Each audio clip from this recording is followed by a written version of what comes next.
Hey guys, Miskatonic here. Welcome to a new series that we're going to be playing. It's called Might and Magic Heroes 7. It is the 7th edition or installation in the Heroes of Might and Magic series, which is a very long-running, popular turn-based RPG strategy game. It's been around for a long time, the series in general.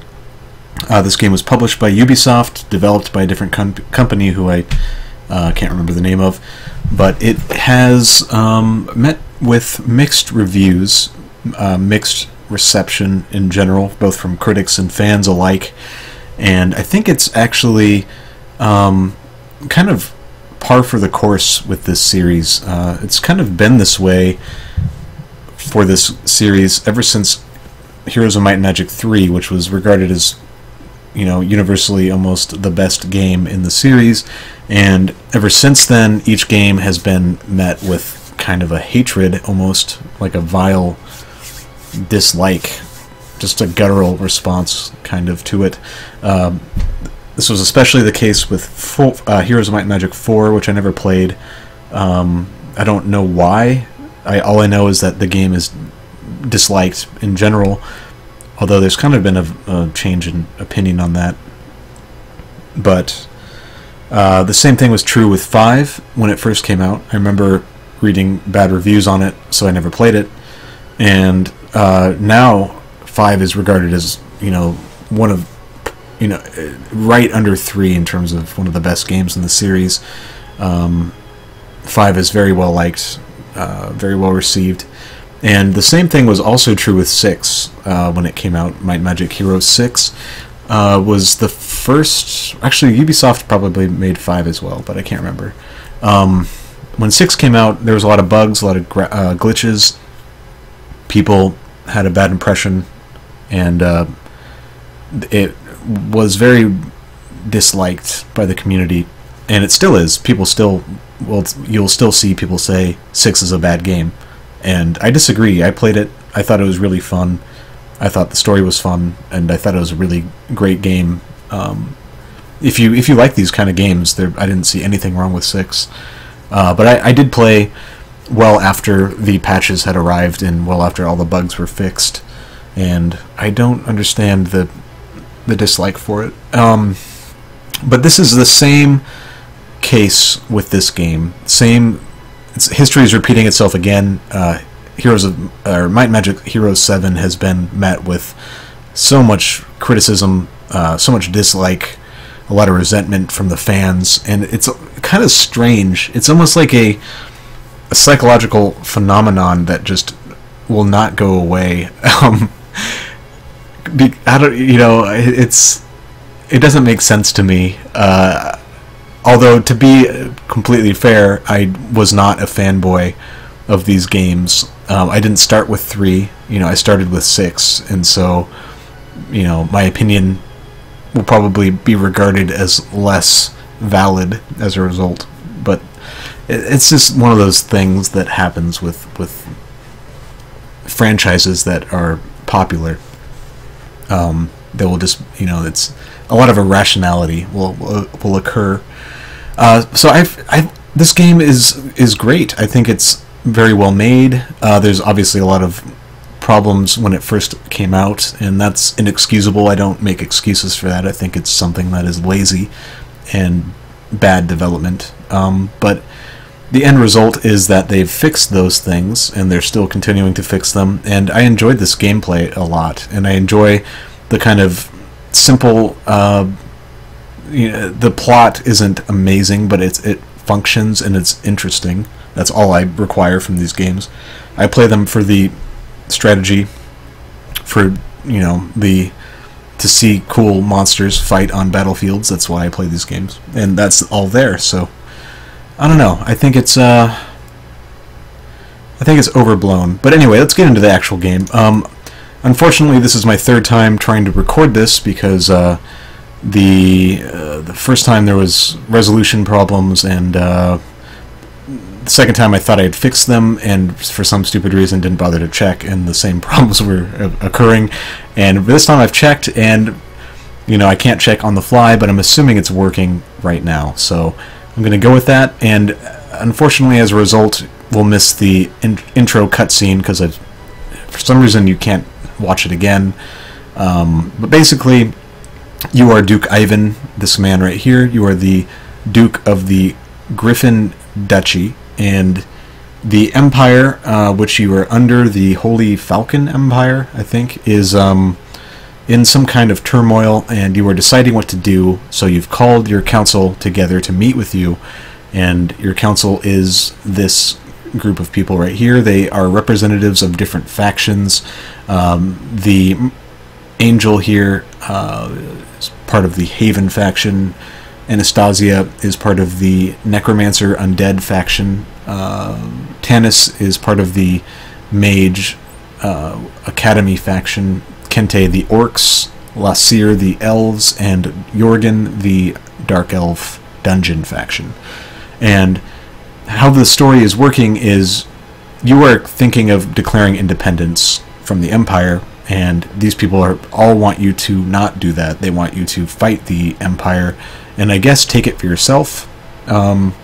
So their means to persuade you are stories of the past, stories of other leaders, and you play through their stories, basically. So you play as the characters in their stories, which are meant to inspire our main character, Ivan.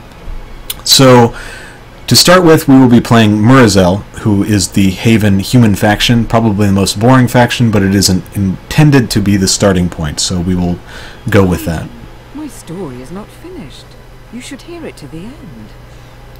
Okay, so I will be resetting it just to make sure, because I did play through it already, and I want to make sure that it is, you know, ready to go. So, here we go. Murazel, may I share a story that would shed some light on your predicament and the choices that lie ahead? It is the story of Thomas Wolfe. We'll be playing on normal difficulty. What? It's normal, right?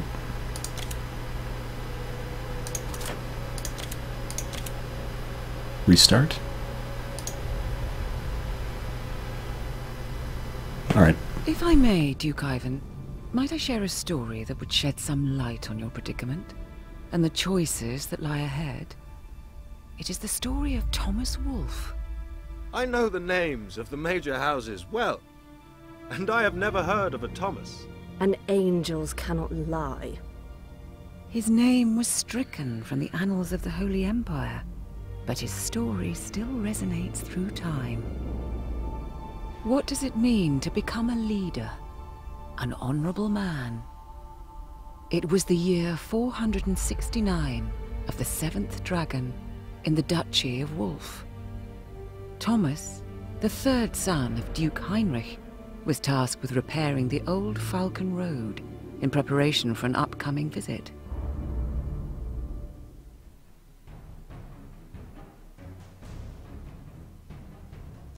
Alright, so we're going to load in as Thomas Wolfe, who is the main character of the first story told by Murazel. Task for a young lord, but for Heinrich's ambition, it was vital for gaining imperial favor.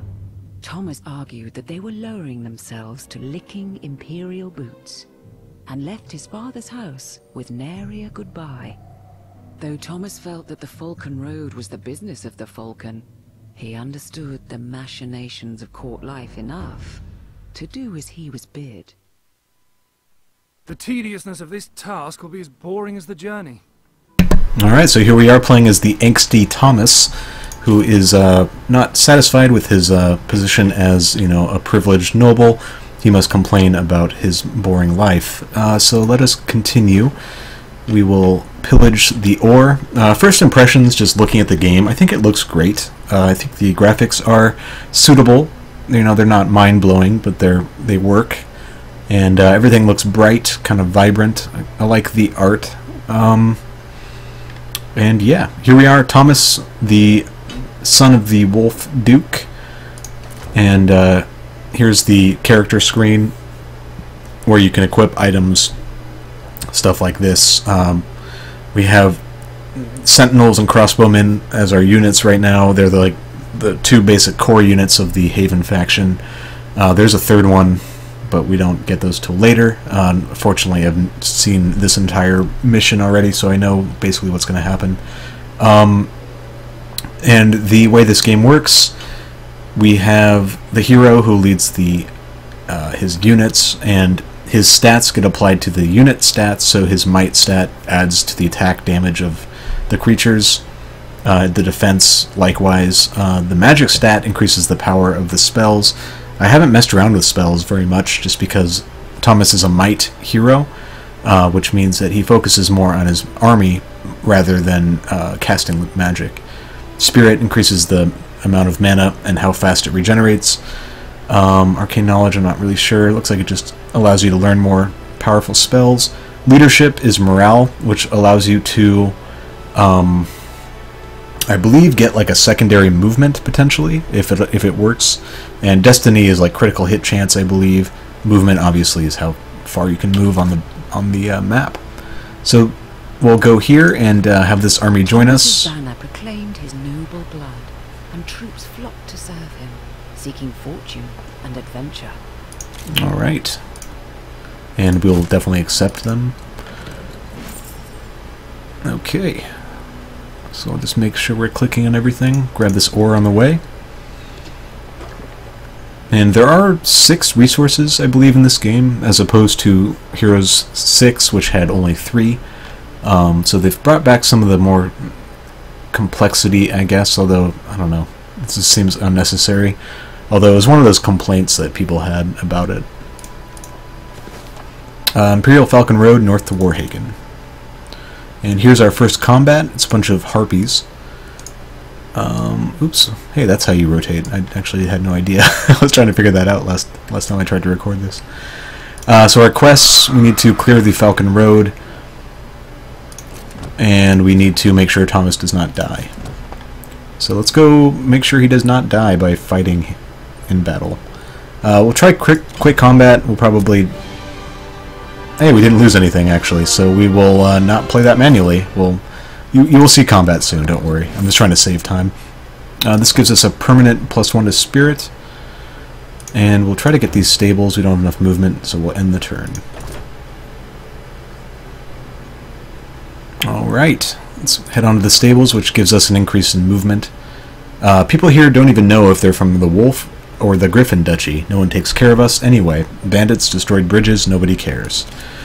Alright, so down here you can see the total movement of the hero. To the right is the mana that he has to cast spells. Some spells you can cast on the battlefield, or I'm sorry, on the campaign map. Some of them you can only cast in battle.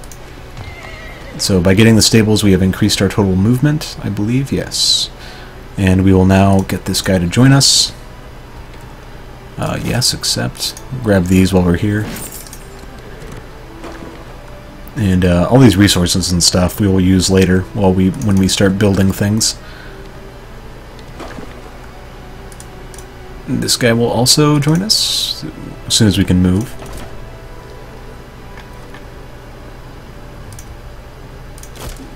And we'll grab this gold, and I believe there is some ore back here. Alright, yeah, we need to attack the skeleton.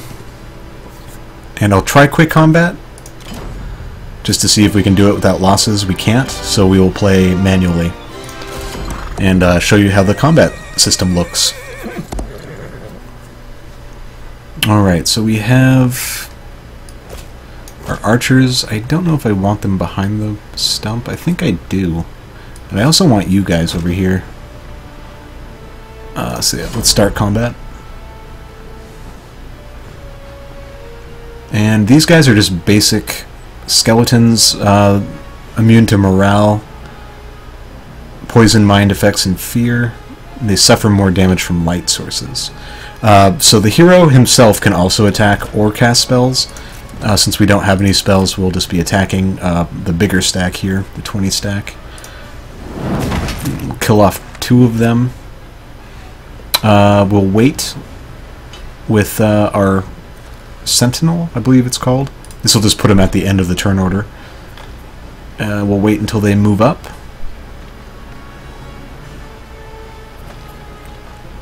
And we will try to yeah, pick them off with our ranged troop. We can maybe kill one, hopefully. Nope. So there's a lot of RNG, a lot of random number generation, and it looks like we'll just defend. I don't want to run out here. There's no point. And we will attack with our hero again, kill 2 more. Looks like we probably will lose some units here. We'll wait again, let them move up.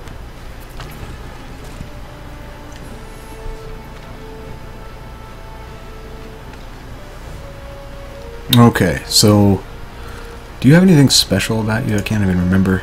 Nope, you are just literally a ranged unit, and that's it. So we'll attack the bigger stack. That's on the higher end of the RNG, I believe. And we could do a full flanking attack.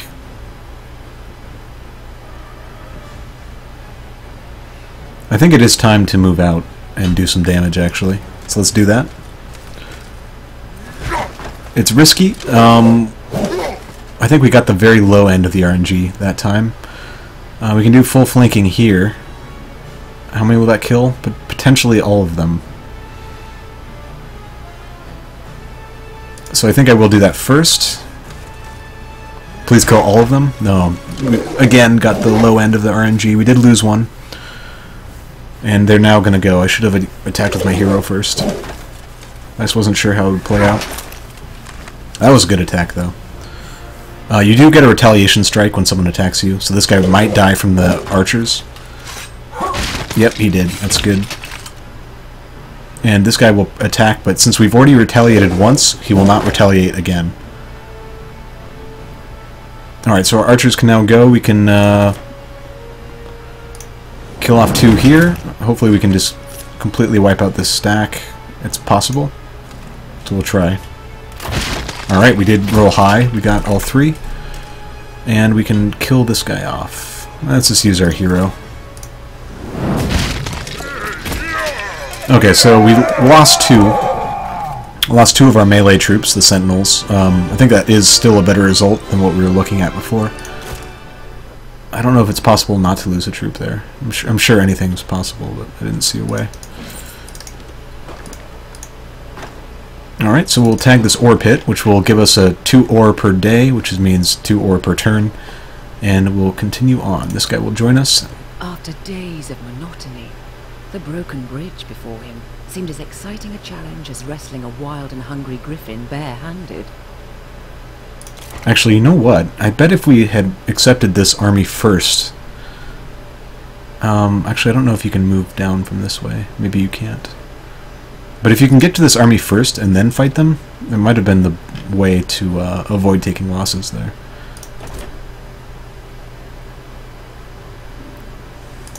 I didn't even listen to what she just said, to be honest, but hopefully it wasn't anything important. Let's grab this gold.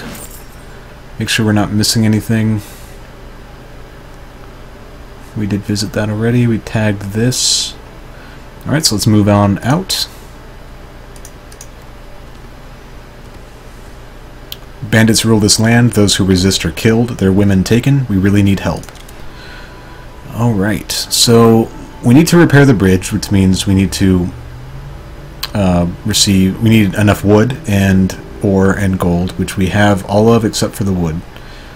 So we'll be moving here through this village. There is an armor smith here that gives us +1 defense. While searching for wood to mend the bridge, Thomas's noble heart was moved by a group of lowly farmers whose daughters had been taken from them by bandits.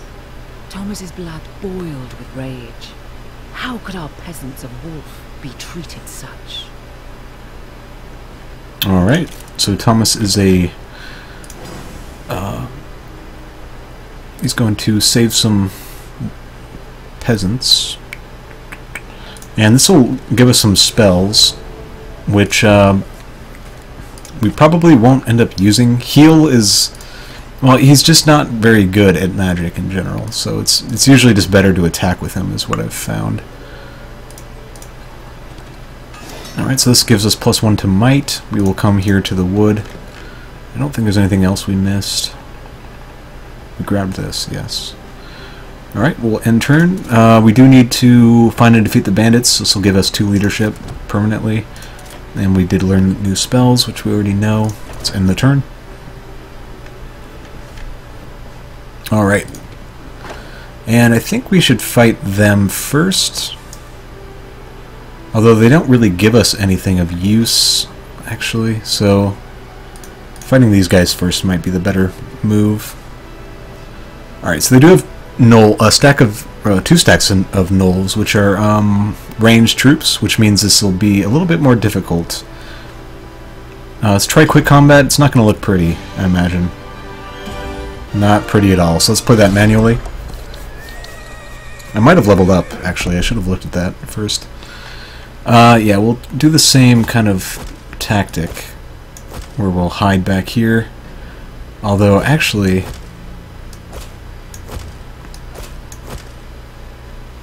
no, because we want to close on them, because they have 2 stacks of ranged troops.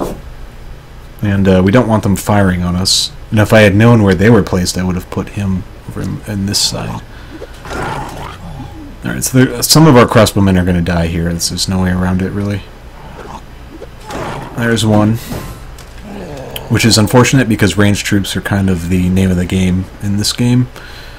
You want to have as many as possible. So we'll kill 2 of the farther stack, and then we're going to run our melee unit, trying to avoid this guy. So we can run here. He won't be able to reach us unless he gets lucky, like we just did. And he cannot attack us if we move here, so we'll do that. Oh, my bad. Can we kill him? Wow, okay. I did not see that he could move there.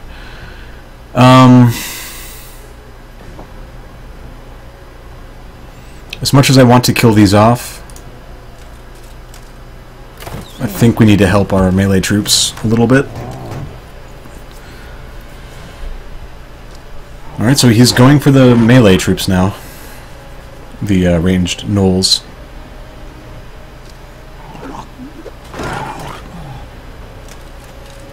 Okay. I could potentially kill this off completely, and I'm gonna try. Do I have a full flanking? Alright, let's go for the full flanking. Alright, we got the kill. Hopefully we can move again. We can't, but we can kill 3 of you off, which we'll do. And then with our crossbowmen, 2 to 5, I like those odds. We rolled very low on that attack, unfortunately. And then hopefully we can close with the melee and do some work over here.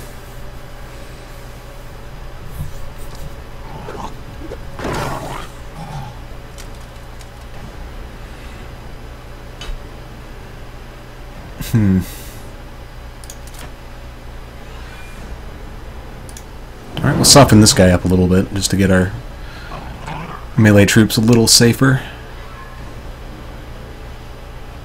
And we can flank from this side.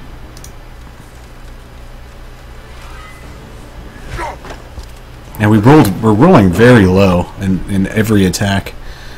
I think we do want to try to kill this guy off if we can. That was a decent roll. He's gonna flank us. We should kill him. Yeah, with the retaliation strike. That's good. This guy shouldn't be able to do any more damage. Alright, that's good. And you'll definitely go down now.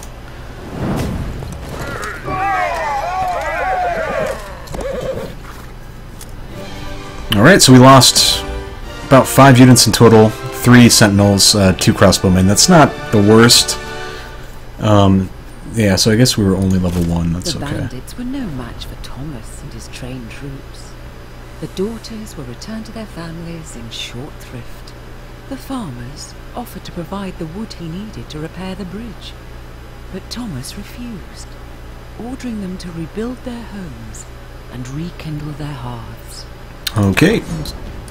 So we got 2 leadership as a reward. We'll grab the rest of this stuff. And I will be taking the gold, actually. I found that you earn enough experience generally to reach the max level by the end of the mission. And here I could go for Paragon Leadership, which I do tend to like. Could go. So the way this skill system works, each hero has 3 like legendary skills they can earn, and they're set based on the position of the wheel. So Thomas here has Leadership as a legendary, he has Righteousness as one, and he also has Economy as one. So generally these are the 3 skill trees that you want to at least work your way down to this location at. And you know, I think that's what I'm gonna do in general. I don't know if it's optimal. Just looking at what I'm missing on Prime and Light Magic and where I might hero. These ones, it's nice to get exploration just to have more movement, but it's not necessary. So yeah, I think I will be focusing on these 3 trees. I do like to build things when I can, so economy is nice to have.